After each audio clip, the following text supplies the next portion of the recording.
عندك يديك ياسر سمرورك من أشعة الشمس. اليوم راح نتشارك معكم وصفة ياسر فعالة تنجمي تعتمدي الوصفة هذه لليدين وللرقبة، سواء انت ليك والا لوليداتك. من لهنا اختلاف لون البشرة اللي يجي الناتج على اسمرار الناتج عن أشعة الشمس. ما من نجم نطبقوا الوصفة هذه للساقين. لهنا شنيا خذيت البنات؟ خذيت نصف ليمونة كيف ما تشوفوا. راح نجي نضيف لها البنات، شوفوا معايا الوصفة ياسر سهلة.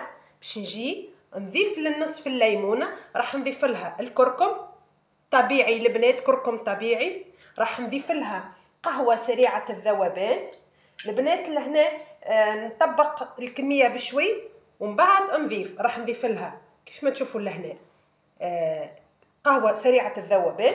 وراح نضيف لها البنات معجون الأسنان، شوية من أي معجون أسنان عندك في الدار كيف ما تشوفوا لهنا.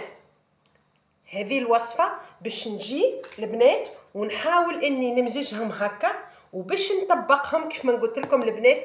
اذا كان عندك الاسمرار في اليدين والا كيف ما تشوفوا لهنا اختلاف لون البشرة، مثلا في يدي انا كيف ما تشوفوا عندي اختلاف لون البشرة، باش نجي ونفرك هكا. نجي البنات ناخذ ونحاول اني نعتمدها على يدي كيف نجموا نعتمدوا الوصفه هذه البنات للساقين.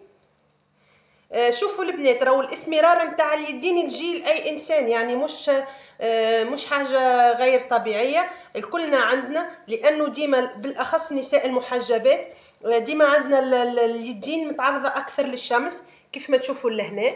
كيف ما تشوفوا معايا نحاول اني في نفس الوقت البنات نحاول اني نعصر باش الليمون يخرج كيف من هكا. حاجتي نجي كيف ناخذ ديما ونرجع. انا نحاول اني نطبق في الوصفه معاكم البنات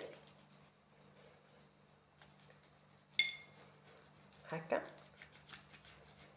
من بعد نوريكم النتيجه البنات.